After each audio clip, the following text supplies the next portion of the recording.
tahun 670 Masehi ke tahun Ibnu Katsir 1200-an. Jauh nggak tuh? 600 tahun jaraknya. 6 abad. Berarti selama 600 tahun baru muncul Imam Ibnu Katsir menafsirkan ayat-ayat Al-Quran. Cukup? Nggak cukup. Sebelum itu ada ulama-ulama tafsir yang lain. Ibnu Abbas bareng sama Muawiyah. Iya, Ibnu Abbas berarti ahli tafsir pertama. Tapi kan tidak membukukan. Ya kan? Gimana nulisnya gimana? Emang sempat apa nulis zaman perang begitu? Riwayatkan doang. Ya Ibnu Katsir juga perang ya, lawan Mongol kan. Tapi sempat nulis tuh, membukukan itu. Itu pun yang nulisnya kadang murid-muridnya. Bukan, kadang ulama tuh yang nulis murid-muridnya. Nah, kalau sini kan muridnya ngantuk kabeh. Baru sempat nyatet kan, nyatet fotokopian gitu kan. Kalau di sini, sor bakal ngarah nulis. Cara muridnya pinter. Kang, urusan nulis malah salah. Kan wis ana fotokopian. Nah, ya wis bener kan. Wis urusan nulis. Ya dipakai aja yang fotokopian ini kan. Kalau nulis kan malah salah tuh. Ya kan? Islamiyah tulis Islamiyah aku premen Islamiyah aku. Ya ning ngendi juga. Nggo tasdid ta ora. Gonen go. Itu malah paleng. Ngaji malah paleng. Itulah kenapa Al-Qur'an tidak pernah selesai kalau ditafsir. Karena semua tafsir juga bisa benar juga karena termasuk kondisi. Kayak sekarang kan ketika menafsirkan hukum jual beli. Sudut pandangnya banyak. Banyak ya. Ntar ada jualan beli Shopee, ATM bersama. Di Quran nggak ada. Berarti Qurannya nggak lengkap dong. Kayak gitu. Tapi itu patokan nggak? Maksudnya gini. Ada patokan basic, hukum fikih basic, ya kan? Ada hukum fikih pengembangan, begitu. Dapat ya golongan lurus lah gitu. Bertanya gitu kan, kalau beda tafsir pakai tafsir apa gitu kan. Dia bilang ya tafsir mah sesuai dengan zaman katanya. Bener sih, siapa tahu sejaman, cuman ada nggak jadi rujukan gitu. Buku rujukannya apa gitu. Bilangnya ya nggak perlu rujukan mah, nafsir sendiri aja dari gurunya gimana. Jadi nggak punya rujukan gitu. Iya. Dan bahasanya yang ada rujukan aja buat tafsirin lagi ya kayak Gus Bahala ya buat tafsir sendiri baru kan. Itu apa ya namanya butuh rujukan gitu ya. Iya. Kayak Asyik Mansur segala macam. Ini kok nggak ada gitu, gimana? Iya, kayak gitu kan. Bisa, cuma itu teori separoh ya. Saya terangin ya, saya terangin.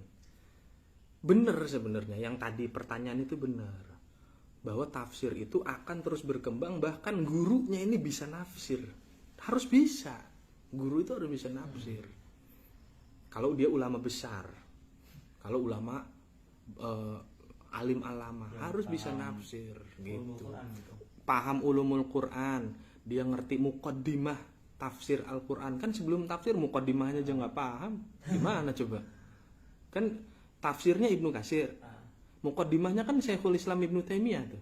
Pernah baca nggak kitab Muqaddimah fi Tafsir Al-Quran? Syekhul Islam Ibnu Taimiyah. Iya, benar. Gurunya Ibnu Katsir. Jadi sebelum lo masuk ke muridnya Ibnu Katsir, pelajari dulu gurunya. Lah Ibnu Katsir kan belajar dulu ke Ibnu Taimiyah kan, Muqaddimah fil Qur'annya. Muqaddimah itu isinya apa? Syarat nafsir, riwayat, diroyah, hadis, mutawatir, mustalahul hadis segala itu dipelajari di muqaddimah situ. Enggak asal nafsir gitu. Jadi begitu lahir tafsir, jadilah tafsir yang sempurna. Nah, bagaimana kalau gurunya nafsir? Boleh kalau memenuhi kriteria. Contohnya Gus Baha, ya kan? Tapi tadi lagi-lagi omongan itu, pertanyaan itu separoh.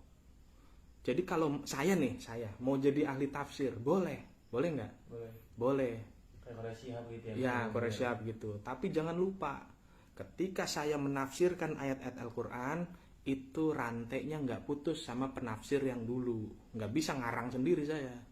Gus Baha itu, dia Jalalain baca kitab tafsir Jalalain, Jalaluddin Asyuti. Dua Jalalain. Ibnu Katsir pakai, Tobari pakai. Jadi mutasil ilmunya sampai ke tafsir Jadi yang ada pertama. daftar pusakanya malah catatan kaki bahasanya gitu, gimana kan? Mutasil, ada relnya. Jadi kalau kamu mau nafsir harus berdiri di rel yang sudah para penafsir itu jalan. Nggak bisa nafsir bertentangan. Kekutipan gitu Pak, sesuai doang. Bukan kutipan, basicnya dari situ.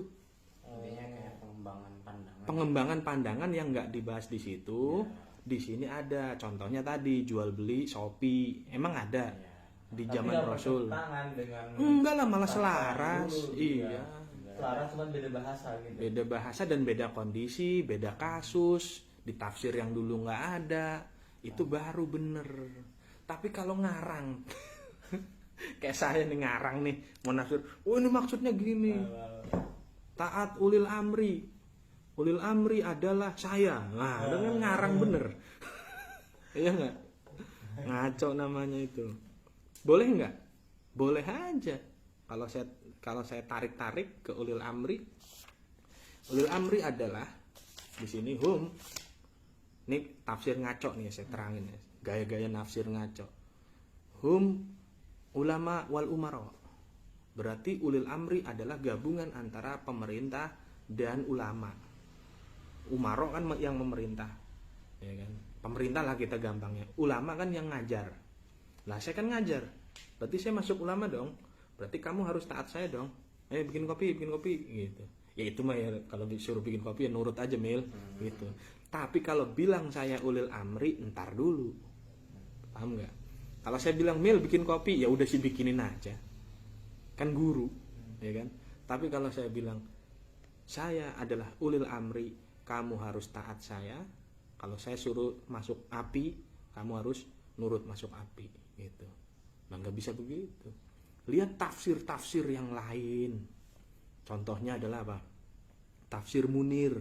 Karena kita orang Banten, pakai dong Syekh Nawawi Al-Bantani. Tafsir Munir di situ apa?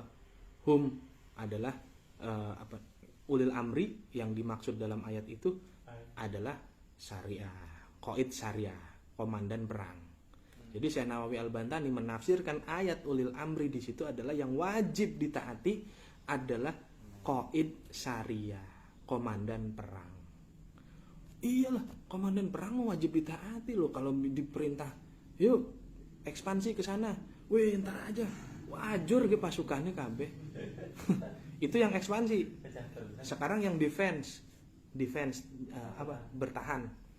Samil, Afgan, jangan tidur malam ini, ribat, jaga perbatasan. Turu bocakin rurukin, utak swepak. Itu nggak boleh tidur, harus taat perintah komandan syariah. Saya, misalkan komandan syariahnya saya di lapangan, bukan raja ya. Raja di sana, di istana beda lagi. Saya komandan syariah di lapangan, berarti kan harus taat. Samil dan Afgan saya tugaskan malam ini pasang bulu untuk anak panah, karena besok mau dipakai bertahan dari serangan musuh, ya kan? Malah ngopi bocah rurukin, gampang aja. Ku masih keburu jam 12 online jika online kan. Barang pas jam 3 pagi saya cek mana arrow 500 piece baru jadi 100 Kang ya. Wah, tak sembelih, orang tak amuk-amuk maning. Tak sembelih sih.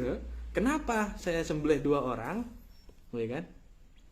Karena gara-gara kalian berdua lalai dalam bekerja, satu benteng terancam bahaya, mati semua masyarakat kita nanti gara-gara si Rewong Ruru. Boleh dong saya ngamuk, boleh dong saya mendisiplinkan, itu terjadi dulu. Tapi sekarang udah nggak berlaku, ya. Ulil amri yang seperti gaya-gaya seperti itu sudah tidak berlaku. Bahkan sekelas pemerintah pun sudah tidak berlaku kalau ditaatinya model seperti itu. Coba kan kita enak aja tuh polisi itu kan, kita nggak bawa SIM kelayar keluyur ya kan, lampu merah terobos. Kalau harus ditaati loh repot lah gitu. Yang penting jangan rel kereta diterobos lo ya. Muani mati sih. Terobos rel kereta. Jadi itu Gus Baha tidak menafsirkan Al-Quran kecuali dia berada di rel yang dibuat oleh